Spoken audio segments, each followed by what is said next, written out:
Hello and welcome to Tasting with Mike and Matt. I'm Mike Veach and this is my partner in crime, Matt Kohorst. Howdy. And today we are going to taste some Old Ezra.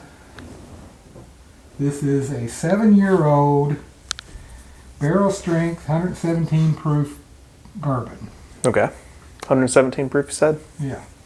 This is a real favorite of your brother-in-law, my nephew. Yeah. His father really loves this stuff. He does. In fact, he had some of that last weekend over at dinner, and we all tasted some of it, and it was really good. So we're looking forward to doing this. It's from Luxrow. Mm-hmm. And Ezra Brooks is a brand that I'm really quite fond of. When I was working at United Distillers, when I first started there and everything, they owned the Old Ezra Brooks label because they bought Glenmore. Mm-hmm. But it got sold in a brand sale in 94, 95, something like that. And ended up in Luxrow's hands. And they've done a good job of keeping the whiskey good quality and everything, because it was always a really good quality whiskey. Mm-hmm. And How long has that Old Ezra been around for? it came out in the 60s. Ezra Brooks was a brand that was created to get on the piggyback coattails, or you want to say, the Jack Daniels. Because Okay. it came out in a square bottle with a black label and, Oh, okay. and such. But Glenmore always put really good whiskey in it. Charcoal mellowed. Yeah. So, very nice. Charcoal mellowed is what they, there's a difference between the Tennessee process and charcoal filtering. Mm-hmm. In that charcoal filtering is that you take a handful of activated charcoal and you throw it in your dump tank and you swirl it around and it helps filter out some of the unwanted things. Some of the imperfections. Okay.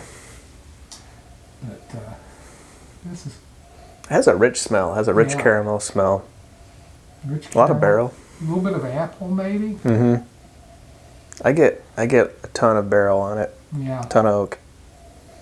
Lots of oak, like the apple, a hint of maybe cardamom. Yeah. Like almost a citrusy kind of. Yeah. It's got a nice nose. Yes, it does. Let's sip it.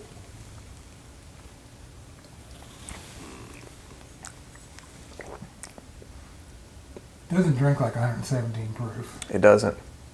I get that apple. I get a Yeah. lot of that apple, a lot of that cardamom.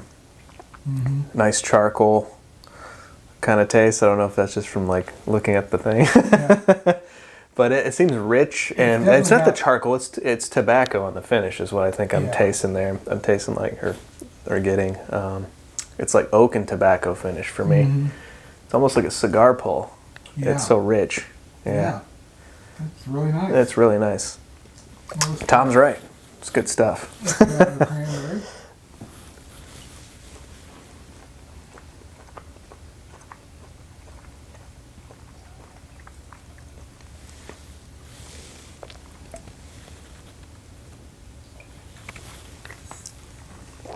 That brought out a little chocolate note to me.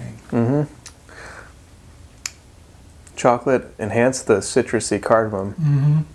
Mm-hmm. Kind of dialed back on the oak, though. Right. I mean, it's still there. It's still there. It's a little spicier, but not as prevalent with like that rich oaky tobacco-ness on the finish. But Yeah. I think it's really good stuff. I remember I got the Old Ezra 7.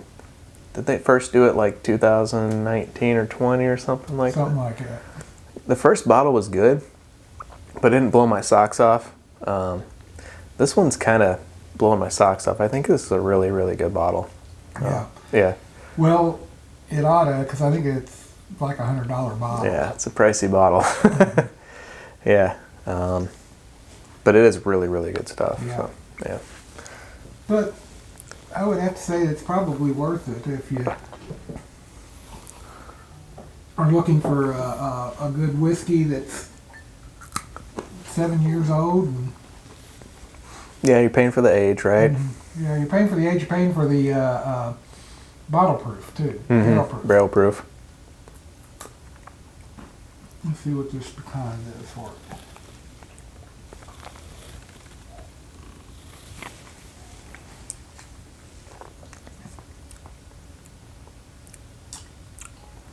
Took the chocolate and the fruit out. It kind of did.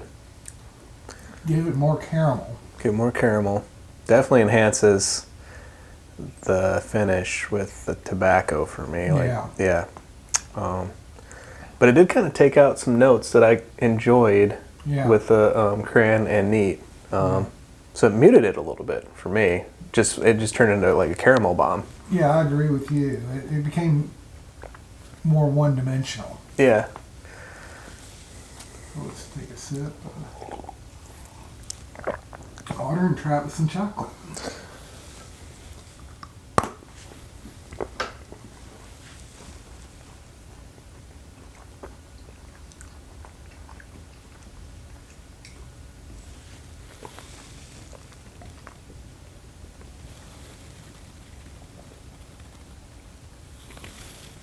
Now that's good. To me, it brought out caramel, and the apple's back, and the cardamon's back. Nice punch of spice there. It's almost like a cayenne spice for me. Yeah. Nice, rich finish. Kind of blended all those things together really well with the chocolate. Yeah. And all the flavors that I liked with it neat. I don't know, I could go neat or chocolate. I think those are my two favorite versions of this one. Wow, the cranberry was awful good too. Cranberry was good too, yeah. Makes me think they'd make a very good Manhattan. Ooh. Maybe do a barrel-aged Manhattan with Or it? a barrel-aged Manhattan, yeah. Could do that, that'd be great. So, anyway, Luxro, doing a good job. Cheers. And if you enjoyed this video, please hit subscribe and always drink responsibly. Cheers.